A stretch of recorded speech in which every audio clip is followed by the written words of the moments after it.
গল্প চারুবৃত লেখা জুলি জোনাকি পর্ব 12। রাত প্রায় 2টা চুই সবে সবে অনুষ্ঠান শেষ করে যে যার ঘরে ঘুমাতে গেল। সবার যাওয়ার পরেও বৃত্তমা তীক্ষ্ণ নজরে সেখানেই দাঁড়িয়েছিল। চারু আর তার মা থালা বাসন ধুয়ে বসার ঘর পরিষ্কার করে তারপর ঘরে গেল। মা মেয়ে বিছানাতে গা এলিয়ে দিতে যাবে এমন সময় দরজায় টোকা পড়ল। চারুর মা উঠতে গেলে চারু বাধা দিয়ে বলল, তুমি ঘুমিয়ে পড়ো, অনেক ধকল গেছে, আমি দেখছি। চারু গিয়ে দরজার কাছে দাঁড়িয়ে আওয়াজ দিল, কে? বাইরে থেকে উত্তর এলো না, কেবল দরজা ধাক্কানোর আওয়াজ এলো। খুলে দিল দরজাটা। দরজার ওপাশে হাসতে থাকা মানুষকে দেখে চারু বাইরে গিয়ে বলল, এত রাতে তোমরা এখানে? রান্নাঘরে চল, কাজ আছে। কি খাবে বলুন, বানিয়ে দেই। দে ভারী কিছু, খুব ক্ষুধা পাইছে। তখন খেলেই ভালো হতো, না খেয়ে এখন ঘুমই আসছে না। খাবারও শেষ। চারু হেসে বলন, ঠিক আছে বিন্দু। বিন্তি, তুমি কি খাবে? তোর যেটা ভালো লাগে বানিয়ে দে। তখন দুই বোন না খেয়েই উপরে চলে গিয়েছিল। এখন ক্ষুধাতে ঘুম আসছে না জন্য মাঝরাতে চারুকে চুপি চুপি ডেকে তুলে এনেছে খাবার বানিয়ে দেওয়ার জন্য। চারু রান্নাঘরে ফ্রাইড রাইস বানাতে লাগল, আর দুই বোন উঁকি দিয়ে তা দেখছিল। নীরবতা কাটিয়ে বিন্দু বলল, আচ্ছা চারু, তোর কেমন ছেলে পছন্দ? এমন আহামরি প্রশ্ন শুনে চারু কপালে ভাঁজ ফেলল, বলল, এমন প্রশ্ন কেন করছ? বল না। চারু হাসল। তা দেখে বিন্তি বলল, তুই হাসছিস কেন? তোর মনে আবার কেউ আছে নাকি? চারু হাসি থামিয়ে বলল, আমার মনে আবার কে থাকবে? তাহলে বলল, কেমন ছেলে পছন্দ? তেমন না, আমায় আর আমার মাকে সম্মান করবে, এতেই হবে। হুম, বুঝলাম। বিন্দু পেটে হাত রেখে তাড়া দিয়ে বলল, কিরে, আর কতক্ষণ লাগবে? এই তো হয়ে গেছে। তোমরা টেবিলে বসো, আমি নিয়ে আসছি। বিন্দু আর বিন্তির প্লেটে খাবার তুলে দিয়ে পাশে বসল চারু। এমন সময় পা টিপে কেউ এসে চারুর পাশে বসে প্লটটা তুলে ফিসফিস করে বলল, আমাকেও একটু দাও, হেব্বি ক্ষুধা পেয়েছে। চারু নড়েচড়ে তাকাল। বৃত্ত প্লট নিয়ে বসে আছে। চারু উঠে দাঁড়াতে গেলে বৃত্ত হাতটা ধরে তার কাছে বসিয়ে দিল। বলল, উঠতে হবে না, বসেই তো দেওয়া যায়। চারু অস্বস্তি নিয়ে স্থির হয়ে বসল। বৃত্তের দিক না তাকিয়ে খাবার প্লেটে তুলে দিল। বৃত্ত এক লোকমা মুখে দিয়ে বলল, বাহ, দারুণ, তুই খাও, আমার খিদে নেই। বিন্দু বলল, তুমি না তখন খেলে, তো কি এখন খেতে পারি না? না, সেটা বলছি না। তবে এত তাড়াতাড়ি ক্ষুধা পেল কি করে? খাচ্ছিস, খানা? ওকে। বিন্দু বিন্তি মুখ টিপে হাসল। চারু চুপ করে বসেছিল। বৃত্ত খাচ্ছিল আর চারুর মুখের দিক লুকিয়ে লুকিয়ে তাকাচ্ছিল। ওয়ে, আজ বিয়ে, কত কাজ। সেই সকাল সকাল সবাই ঘুম থেকে উঠেছে। বৃত্তের বাবা মা বাইরে উঠানে কাজ করছে। এদিকে চারু আর তার মা সকালে খাবার ব্যবস্থা করছে। রুহি এসে বলল, চারু, কফি বানিয়ে দাও তো আমার বৃত্ত ভাইয়ের জন্য।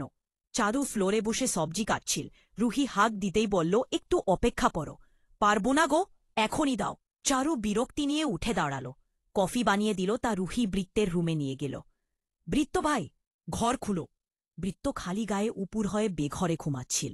রুহি বেশ কিছুবার ডাকার পর সাড়া পেল। কে? ঘুম জড়ানো ভারী কণ্ঠে বৃত্ত আওড়াল। রুহি বলল, আমি রুহি, কফি এনেছি তোমার জন্য। লাগবে না, তুই খা, আমায় ঘুমাতে দে। এটা তো তোমার জন্য বানিয়েছি। ভেতর থেকে কোনো উত্তর এলো না। অনেক ডাকল, সাড়া না পেয়ে ঠোঁট উল্টে চলে গেল রুহি। উপর দুপুরে সময় সেজে গুজে অপেক্ষা করছে কখন বর আসবে। চারু বিন্দুদের কাছে ছিল। বাড়ি ভর্তি হইচই শুরু হল। বর এসেছে, বর এসেছে। সবাই সেদিক গেল। বৃত্ত গিয়ে সোনার চেন পরিয়ে দিয়ে নামাল। বরপক্ষকে বেশ খাতির যত্ন করল। রুহি বরের হাত ধোয়াল। তা নিয়ে বেশ কিছুক্ষণ মজা হল। ওদিকে বিন্দু আর বিন্তি মিলে জোর করে চারুকে শাড়ি পরিয়ে দিয়ে হালকা সাজিয়ে দিয়েছে। একদম বাঙালি বাঙালি লাগছে। চুল ছেড়ে তাতে একটা গাদা ফুল গুজে দিয়েছে। বৃত্ত পিঙ্ক রঙের পাঞ্জাবি পরেছে চারু, তা জানে না। এটা নিয়ে যে ঝামেলা হতে পারে তাও চারু ছিল না। বিয়ে পড়ানো শুরু হবে বলে বউ নিয়ে যাওয়ার ডাক এলো। ভৃত্য নিজে এলো বোনদের নিতে। ঘরে পা রাখতেই চোখ আটকে গেল দুই বোনের পাশে দাঁড়িয়ে থাকা স্নিগ্ধ মায়াবী শ্যামবতীর দিক। চারু আঁচলের এক কোণা ধরে আঙ্গুলে পেঁচিয়ে খেলছে। ভৃত্য ভেজা ধোক গিলে ভেতরে ঢুকে বলল, চা চলচা। কথাটা চারুর দিক তাকিয়ে বলল। বিন্তি হাসল।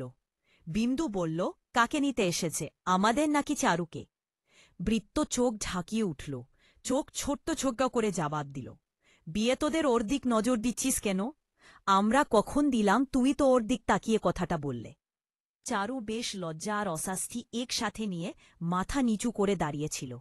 ভৃত্য বলল, এই চলত বিদেই হবি। ভৃত্য আদের নিয়ে গেল। পেছন পেছন চারুও গেল। ভৃত্যের মায়ের চোখে পড়তেই ফস করে উঠল। মানুষ দেখে কিছু বলল না। বিয়েটা বেশ সুন্দরভাবে সম্পূর্ণ হল। চারু এক কোণে বিদায়ের পর্ব দেখছিল। এই প্রথম ভৃত্যে কান্না করতে দেখল। দু বোনকে একসাথে বুকে আগলে কান্না করছিল। চারু কেবল তাকিয়ে থাকল। বিন্দু আর বিন্তিকে গাড়িতে তুলে দিতে গেলে ভৃত্যের সাথে সাথে সবাই গেল। ভৃত্যের মা কান্নায় ভেঙ্গে পড়ছিল তা দেখে চারু এগিয়ে গিয়ে পাশে বসল। বলল, কাকিমা কান্না করো না, ওরা খুব ভালো থাকবে দেখো। ভৃত্যের মায়ের তখনকার আগটা এসে মাথায় ঝেঁকে বসল। ফসফস করে দুকরে উঠে চারুকে নিজের থেকে দূরে ধাক্কা মেরে ফেলে দিয়ে চেঁচিয়ে বলে উঠল, তুই আগে বাড়ি থেকে বিদেই হয় ছোড়ল কি? তোর চালাক আমি বুঝি না? এমন সেজে গুজে আমার ছেলের আশেপাশে দাঁড়াতে বারণ করেছি না? কেনে শাড়ি পরেছিস? চারু বেশ ভয় পেয়ে নিজেকে গুটিয়ে নিল। ভৃত্যের মায়ের আওয়াজ পেয়ে রুহি আর চারুর মা দৌড়ে ভেতরে এলো। চারুর মা মেয়েকে এমন পড়ে থাকতে দেখে গিয়ে টেনে তুলল। রুহি ফুপির হাত ধরে বলল, কি হয়েছে ফুপি?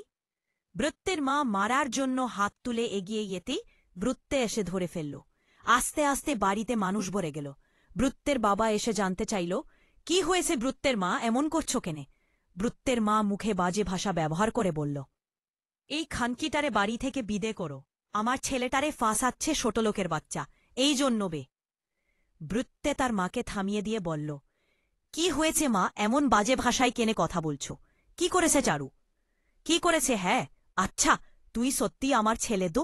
তোর রুচি এত খারাপ কবে থেকে হলো যে এই ছোট লোকের পাল্লায় পড়লি? ভৃত্যে এবার রেগে গেল। গলার রগ ফুলে উঠল। চারুর দিক তাকাতেই দেখল চারু মুখ চেপে কান্না করছে। এতে জেনে ভৃত্যে আরও বিগড়ে গেল। বাড়ি ভর্তি লোককে তোয়াক্কা না করে বলল, মা, তুমি এমন করে ওর সাথে কথা বলতে পারো না। তোমার পছন্দ না ভালো কথা, সংসার আমি করব, আমার পছন্দ হলেই যথেষ্ট। মা আরও বাজে ভাষা বলতে লাগলে ভৃত্যের বাবা ধমকে বলল, থামো বলছি, এসব কথা পরে হবে, বাড়ি ভর্তি লোক কি বলবে? তুমি আমায় চুপ করাচ্ছি? নিজের ছেলেকে কে তো মানুষ করতে পারলে না, আবার বড় বড় কথা বলছ? পরিবেশটা বেশ বিগড়ে গেল। এদের মধ্যে রুহি গিয়ে ভৃত্যের কাছে ফোড়ন কেটে বলল, ছি ভৃত্যে, তোমার রুচি এত খারাপ যে ফুয়ের কথা শেষ না হতে রুহির গালে কষিয়ে একটা থাপ্পড় পড়ল। রুহি ফ্লোরে পড়ে গেল। চারুর বিষয়ে একটা বাজে কথা কারো মুখ থেকে শুনতে চাইছি না, না হলে আমি কাউকে ছেড়ে কথা বলবো না। শেষের কথাটা ভৃত্য মায়ের দিক তাকিয়ে চোখ রাঙিয়ে দাঁতে দাঁত পিষে বলল। ওই চারু চমকে জোরে জোরে শ্বাস নিতে লাগল। রুহির মা এসে ধরল। রুহির বাবা ভৃত্যের দিক হাত তুলে রুখে এতেই চারু এসে ধরল। আপনারা ঝামেলা করবেন না, আমি এখনই এ বাড়ি ছেড়ে চলে যাচ্ছি। ভৃত্য হাত চেপে ধরে বলল, কোথাও যাবে না তুমি। ভৃত্য মা এসে ভৃত্যকে সবার সামনে গায়ে হাত তুলতে দিলে ভৃত্যের বাবা ধরে ধমকে সেখান থেকে নিয়ে ঘরে আটকে রেখে আসল। পরিবেশ স্বাভাবিক করতে সবাইকে চলে যেতে বলল। ভৃত্য এখনও চারুর হাত ধরে আছে। চারু হাত ছাড়ানোর শত চেষ্টা করে যাচ্ছে। রুহির বাবা মা মুখামুখি করে মেয়েকে নিয়ে চলে গেলেন আর ভৃত্যকে আঙ্গুল উঁচিয়ে শাসিয়ে গেলেন। উপর থেকে ভৃত্যের মা গালমন্দ করতে করতে চারুকে বলতে লাগল, খানকির মেয়ে, তুই আমার বাড়ি থেকে এখনই বেরে হ, ছোট লোকের বাচ্চা বেরে হ বলছি। চারু আর তার মা কেঁদিয়ে যাচ্ছে।